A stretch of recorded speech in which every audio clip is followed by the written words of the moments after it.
On the morning of the 23rd of August 1940, a squat, ugly vessel chugged out of Ramsgate Harbour at precisely 0547 hours. She was HMS Foremost 87, a converted harbour tug displacing just 127 tons, with a top speed of 10.5 knots and a silhouette that screamed civilian dock worker. Her crew of 12 wore standard Royal Navy uniforms, but their vessel looked utterly unremarkable. Rust-streaked black hull, stubby funnel belching coal smoke, the boxy superstructure of a boat designed to nudge barges into position, not fight a war. German reconnaissance aircraft photographed her 3 times that morning. Not once did their reports classify her as a military threat. She was logged as Hafenschlepper, harbour tug, and dismissed. What the Luftwaffe observers couldn't see was the Lewis gun mounted behind false plating on her foredeck, the depth charge rails welded to her stern under canvas covers, or the fact that her civilian crew included 2 former trawler men who'd spent the previous month learning to identify U-boat periscopes at ranges under 200 yards. By 1943 hours that same day, Foremost 87 would help drive off an E-boat attack on a coastal convoy, her Lewis gun crew putting 17 rounds into the engine compartment of S-102 at point-blank range, whilst appearing to be nothing more threatening than a workboat that had wandered into the wrong patch of sea. This wasn't desperation, this was doctrine. The Royal Navy had deliberately converted dozens of harbour tugs into patrol vessels precisely because they looked harmless, moved slowly, and belonged in coastal waters where more obviously military craft would draw immediate attention. What appeared to be obsolete civilian equipment pressed into emergency service was actually a calculated exploitation of the enemy's assumptions about what constituted a threat. Standard naval thinking in 1940 emphasized speed, firepower, and purpose-built military design. When the Admiralty began requisitioning harbour tugs in June of that year, critics within the Navy itself questioned the sanity of the program. These were vessels designed to tow barges at walking pace in sheltered harbours, powered by coal-fired engines that predated the Great War, crewed by merchant sailors who'd never fired a weapon in anger. The Kriegsmarine operated purpose-built patrol boats, the R-boats, displacing 175 tons, capable of 21 knots, armed with 37mm cannon and multiple machine guns. On paper, sending harbour tugs to patrol the channel made as much sense as sending delivery lorries to intercept panzer divisions. The secret was in understanding what naval patrols actually did in coastal waters during 1940 to 1943. They weren't hunting enemy battleships. They were watching, waiting, identifying threats before those threats materialized into attacks on convoys, minesweepers, or harbour installations. The Admiralty needed eyes on the water, vessels that could maintain station in specific patrol zones for extended periods, that could communicate warnings, that could distinguish between fishing boats and enemy craft at close range, and that wouldn't immediately trigger German defensive responses simply by appearing. A harbour tug displaced roughly 120 to 180 tons, depending on her build, measured between 75 and 95 feet in length, and drew only 8 to 10 feet of water. Her coal-fired triple expansion steam engine, typically rated at 350 to 450 indicated horsepower, could maintain a steady 8 to 10 knots for 12 to 14 hours on a single bunker load. This seemed pathetically inadequate compared to the 39-knot motor torpedo boats, or even the 16-knot corvettes being built at the same time. Yet in reality, most coastal patrol work involved maintaining position in a specific grid square for 6 to 8 hour watches, not racing to intercept targets. Speed meant nothing if you couldn't afford to be where you needed to be in the first place. What actually mattered was endurance, shallow draft, and absolute ordinariness. German naval intelligence maintained detailed registries of Royal Navy patrol craft, destroyers, minesweepers, and MTBS. They tracked these vessels, noted their patrol patterns, and adjusted E-boat and U-boat operations accordingly. Harbour tugs didn't appear in these registries. They appeared in commercial shipping records, in harbour master logs, in the routine traffic patterns that both sides largely ignored because they represented no immediate threat. A tug moving between Dover and Ramsgate at 8 knots looked exactly like a tug moving between Dover and Ramsgate at 8 knots, whether she was towing a barge or carrying depth charges. The Royal Navy's conversion programme began in earnest in July 1940 under the designation Harbour Defence Patrol Craft, or HDPC. The Admiralty requisitioned 73 tugs between July 1940 and March 1941, primarily from the Thames, Mersey and Clyde harbour services. These vessels received Royal Navy pennant numbers in the series P25 through P97, though many retained their civilian names prefixed with HMS Foremost or HMS Reward to maintain some operational security through confusion. The conversion work took place in small civilian yards, places like Tough Brothers in Teddington and Richards Ironworks in Lowestoft, specifically because the major naval dockyards were overwhelmed with destroyer repairs and corvette construction. A typical conversion required 14 to 19 days and cost approximately £2,400, compared to £90,000 for building a new corvette and 18 months construction time. The modifications were deliberately minimal to preserve the vessel's civilian appearance. Armament consisted of whatever could be mounted without radically altering the silhouette. Most tugs received a single Lewis gun or a Hotchkiss machine gun positioned on the foredeck, concealed behind removable steel plates painted to match the existing superstructure. The afterdeck received depth charge rails, typically a 4-charge installation using the Type D pistol, covered with canvas tarpaulins that could be thrown off in seconds. Some vessels mounted a single 20mm Oerlikon cannon, but this was controversial because it looked distinctly military. Crews were instructed to keep it covered except in actual combat. The real technical challenge was communications. Harbour tugs had operated with signal flags and loud hailers. Naval patrol required radio. The standard installation was a Type 286M radar set and a short-range RT set, operating on the 5-metre band, but these had to be installed below decks with only the minimal necessary aerials visible topside. The radar aerial was typically disguised as a commercial radio antenna by mounting it alongside legitimate equipment. The effect was slightly absurd. A vessel that looked like it couldn't fight its way out of a fishing net suddenly possessed better situation awareness than many destroyers. But the disguise held because German observers weren't looking for it. Crew complements ranged from 10 to 14 men. The commanding officer was typically a Royal Navy Reserve lieutenant with merchant service experience, someone who understood both naval protocol and how civilian harbour craft actually operated. The engineering staff were often the tug's original merchant crew, simply signed into Royal Navy service because they knew the idiosyncrasies of their particular engine better than any naval engineer could learn in a fortnight. Gunners were drawn from the Royal Marines or from naval ratings with gunnery training, but they spent as much time learning to look like merchant sailors as they did practicing with the Lewis gun. On the 17th of September 1940, HMS Reward, pennant P31, was maintaining patrol station Delta 7, a grid square roughly 3 miles south-southwest of Dover Harbour. She'd been on station since 0600 hours, moving in a lazy figure-8 pattern at 7 knots, indistinguishable from the commercial traffic that still moved through the strait despite the war. Her commander, Lieutenant James Harkness, R.N.R., had logged 2 fishing trawlers, 1 French coal tender, and 4 crossings by the Dover-Calais packet steamer that the Germans had somehow failed to sink. At 14:23 hours, Reward's lookout spotted a periscope at 340 yards, bearing 075 relative. This was absurdly close. Any proper naval vessel would have detected a submarine at that range much earlier with sonar, if it had sonar at all, which Reward didn't. But harbour tugs drew so little water and made such mechanical noise from their exposed engines that U-boats frequently surfaced near them, assuming they were civilian vessels and therefore not worth a torpedo.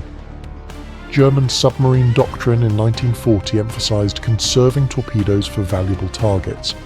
merchantmen over 5,000 tons, warships, troop ships. A harbour tug represented perhaps 150 pounds of scrap metal. Not worth the weapon. U-57, operating her third patrol in the Channel, had surfaced to periscope depth specifically because she'd tracked Reward for 20 minutes and concluded she was exactly what she appeared to be. A civilian tug, probably moving between ports. No threat whatsoever. Kapitan Lieutenant Eric Topp, commanding, noted in his log, "Small tug vessel, civilian markings, proceeding Dover-Ramsgate route. No action taken. Torpedo count, 4 remaining. Conserve for convoy targets." What Topp didn't know was that Lieutenant Harkness had already identified the periscope and was deliberately maintaining his previous course and speed, counting down range. At 180 yards, Reward's helm went hard over, her engine room crew already primed. The tarpaulins came off the depth charge rails. At 90 yards, running nearly parallel to U-57's projected course, Reward dropped 4 Type D depth charges set to 50 feet. Shallow, because the U-boat was barely submerged, and the water depth in that grid square was only 140 feet. The first explosion occurred at 14:25 hours. U-57's pressure hull sustained fractures along 2 frames. She couldn't dive. Topp ordered an emergency surface. Reward's Lewis gun crew, 2 Royal Marines who'd been lying flat behind the steel plating on the foredeck, opened fire at 60 yards, targeting the conning tower as it broke surface. They fired 47 rounds in 6 bursts. 3 rounds penetrated the tower's thin plating. 1 struck Topp in the shoulder as he emerged to assess damage. U-57 managed to dive again, but she was flooding from multiple hull fractures. At 15:07 hours she surfaced a final time, her crew abandoning ship. Reward stood by whilst HMS Versatile, a proper destroyer alerted by Reward's radio call, arrived to take prisoners. Of U-57's crew of 42, 38 survived. In interrogation, Topp was asked why he'd surfaced so close to what turned out to be a Royal Navy patrol vessel. His response, recorded in the Admiralty's Combined Services Detailed Interrogation Centre report dated 24th September 1940 was, "She looked like every harbour tug I've ever seen. We assumed she was civilian. Our standing orders are to ignore civilian harbour craft unless they demonstrate hostile intent. By the time she demonstrated hostile intent, we were already under attack." This wasn't an isolated incident.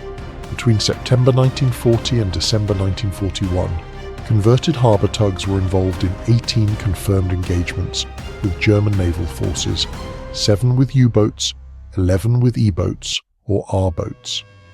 They sank or severely damaged 4 U-boats, contributed to the destruction of 3 E-boats, and provided early warning that prevented convoy attacks on at least 23 occasions. Their loss rate was remarkably low.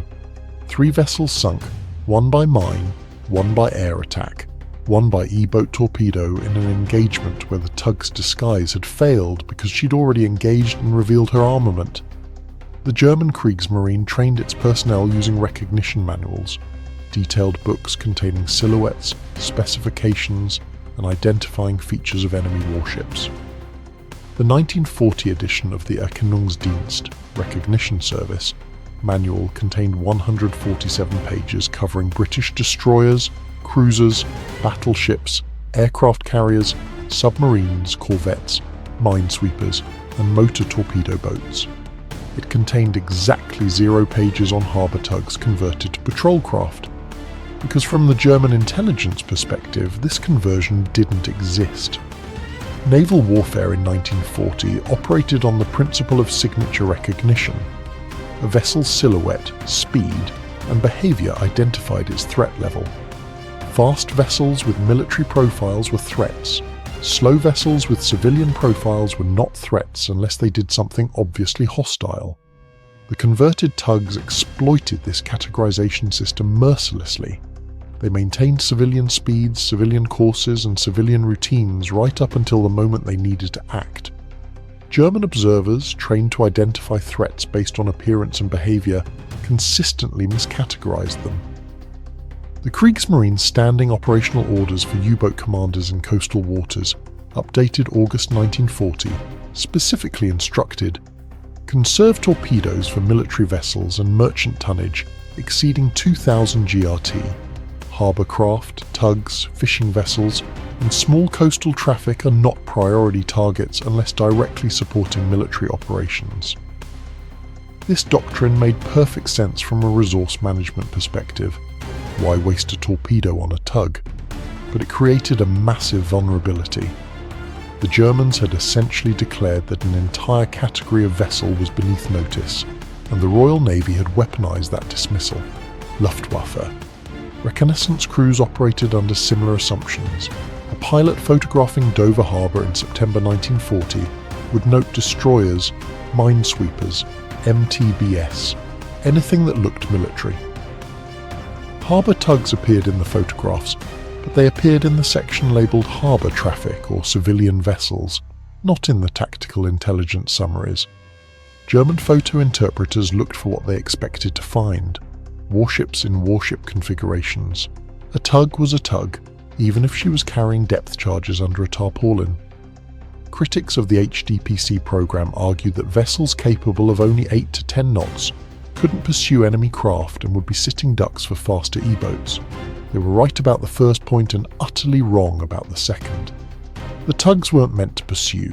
They were meant to observe, report and intercept at close range under the cover of their apparent harmlessness.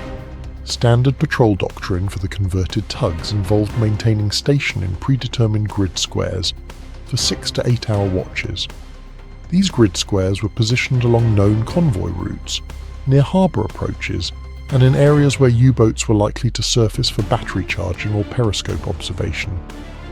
The tugs moved slowly within their squares, often in patterns that mimicked commercial traffic, heading toward Dover and turning back as if they'd forgotten something, or circling as if waiting for harbour clearance. This behaviour was consistent with how civilian tugs actually operated, which meant German observers saw exactly what they expected to see. The shallow draft, typically 8 to 10 feet, meant the tugs could operate in coastal waters that deeper draft vessels couldn't safely navigate, particularly near sandbanks and in areas where mines were a concern.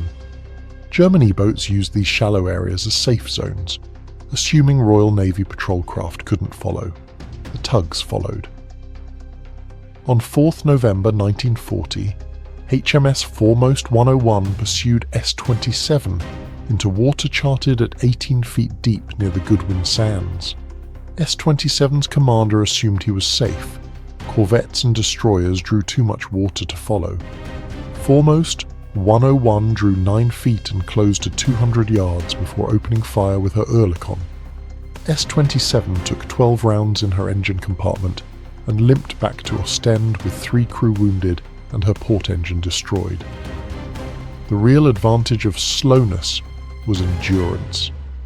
A destroyer on patrol consumed fuel oil at tremendous rates and needed to return to port after 8 to 12 hours. The coal-fired tugs could remain on station for 14 to 16 hours on a single bunker load, and coal was far easier to obtain than fuel oil in 1940 to 1941 Britain. This meant the tugs could maintain patrol coverage in areas where faster vessels would have created gaps in surveillance whilst returning to refuel. The crews of converted harbour tugs presented a unique challenge. Many were merchant sailors who'd operated these same vessels in peacetime, suddenly expected to function as naval combatants whilst maintaining the appearance of civilian routine. The training programme, hastily developed at HMS Vernon Shore establishment in Portsmouth, ran for 3 weeks and focused on weapons handling, naval communications protocol, and what the Royal Navy termed aggressive recognition, identifying enemy vessels at ranges where engagement was possible, not theoretical. Able seaman Thomas Wickham, who served aboard HMS Reward from October 1940 through March 1942, described the experience in a 1987 oral history interview.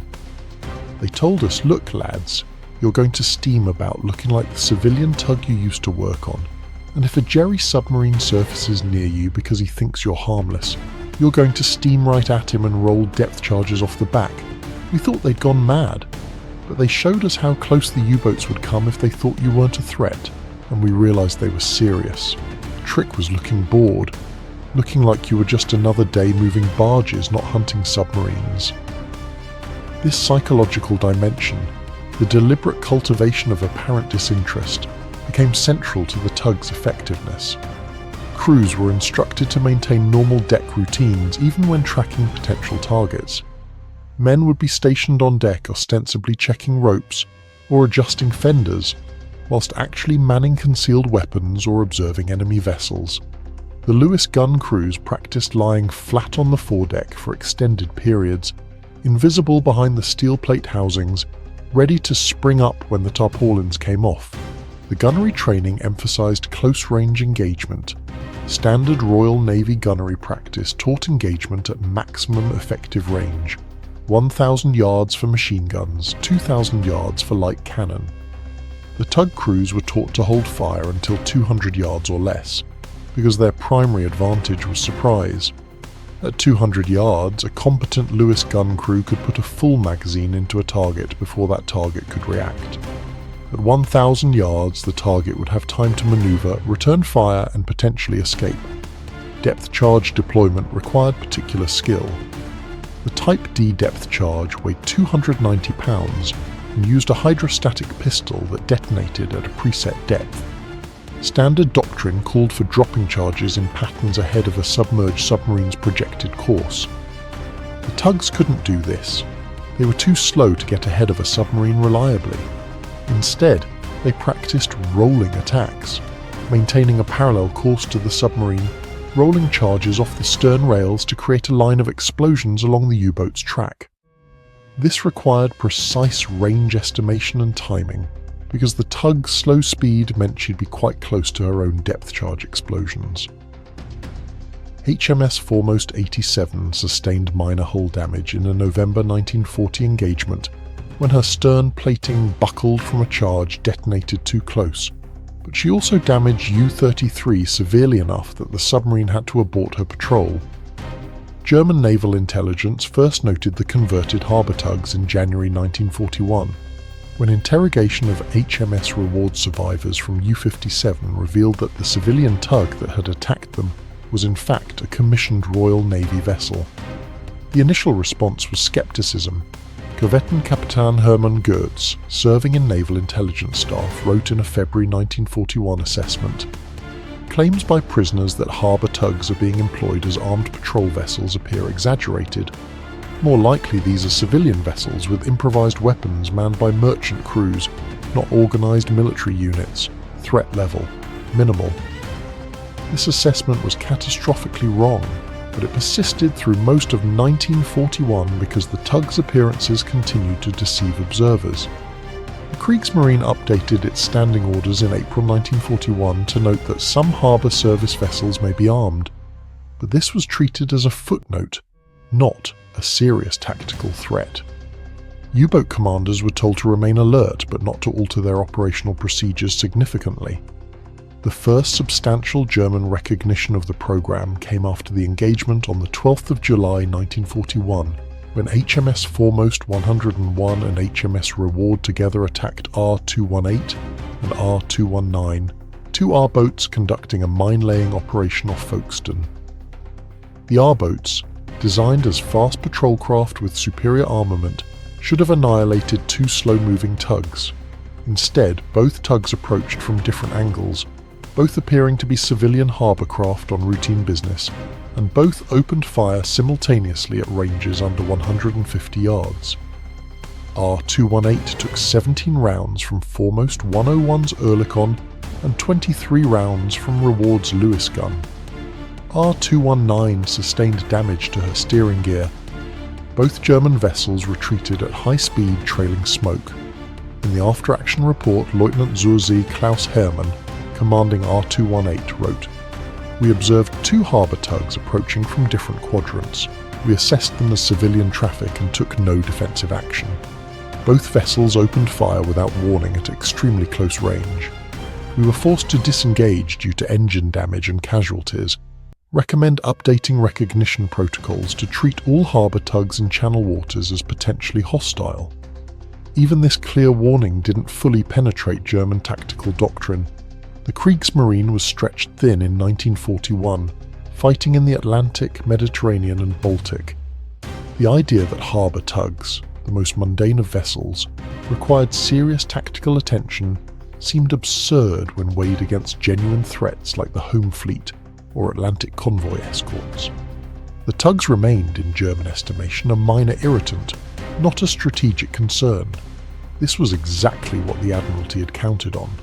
The tugs succeeded not because they were powerful, but because they were beneath the threshold of attention.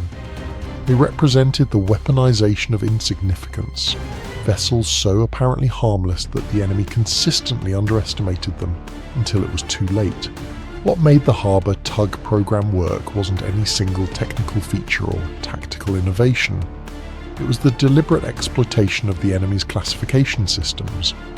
Modern naval warfare relied on identifying threats based on observable characteristics: size, speed, armament, behaviour. The Royal Navy had created a category of vessel that defied this classification, one that looked civilian but acted military, that appeared harmless but carried weapons, that seemed slow and vulnerable but actually possessed significant tactical advantages in specific circumstances. The programme cost approximately £175,000 in total conversion expenses and operational maintenance between July 1940 and December 1943. The 73 converted tugs collectively contributed to the sinking or severe damaging of 4 U-boats, 8 E-boats and R-boats, and provided early warning or direct defence for coastal convoys on 247 documented occasions. They absorbed minimal resources that would have been needed elsewhere. The tugs already existed. Their crews were merchant sailors who otherwise would have been in less military relevant service, and their maintenance requirements were met by civilian yards that couldn't handle major warship work. Contrast this with purpose-built patrol vessels. A Flower-class corvette cost £90,000 and required 18 months to build in a major shipyard, using resources that could have built destroyer escorts. An MTB cost £45,000 and required specialised construction facilities. The converted tugs cost £2,400 each and were ready in 3 weeks using facilities that major warships couldn't use anyway. The strategic principle was this: battlefields aren't laboratories. Combat effectiveness isn't determined solely by technical specifications or firepower comparisons. It's determined by how well a weapon or platform exploits the specific conditions, physical, psychological, doctrinal, of its operational environment. The harbour tugs exploited the German Navy's assumption that certain categories of vessel weren't worth serious attention. They exploited the doctrine of torpedo conservation that made U-boat commanders ignore small civilian craft. They exploited the recognition training that taught German sailors to identify threats based on appearance, not context. This wasn't accidental. The Admiralty wasn't clinging to obsolete equipment out of desperation or tradition.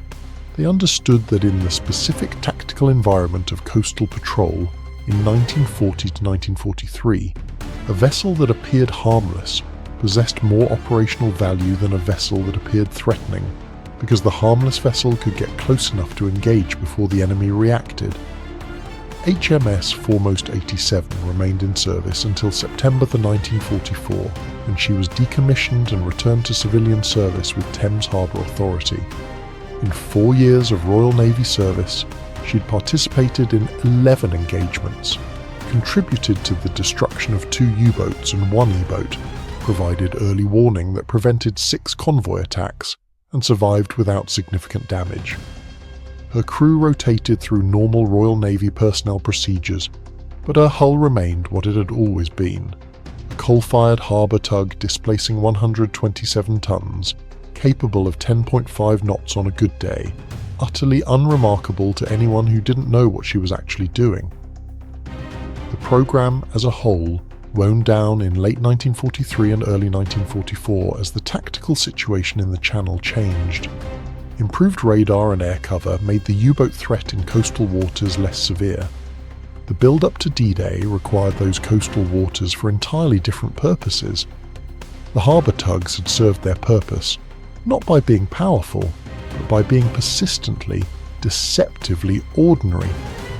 What they proved was that military effectiveness isn't always about having the best equipment or the most firepower. Sometimes it's about having the right equipment in the right context, used by people who understand that the enemy's assumptions can be as valuable a weapon as any gun or depth charge. The Germans expected harbour tugs to be harmless, civilian, beneath notice. The Royal Navy turned that expectation into a tactical advantage that cost the Kriegsmarine ships, submarines, and lives. The tugs didn't win the war, they didn't sink battleships or protect Atlantic convoys, but in their specific role, coastal patrol, surveillance, close-range interdiction, they succeeded brilliantly because they understood something fundamental about combat. Sometimes the most effective weapon is the one your enemy has decided isn't a weapon at all.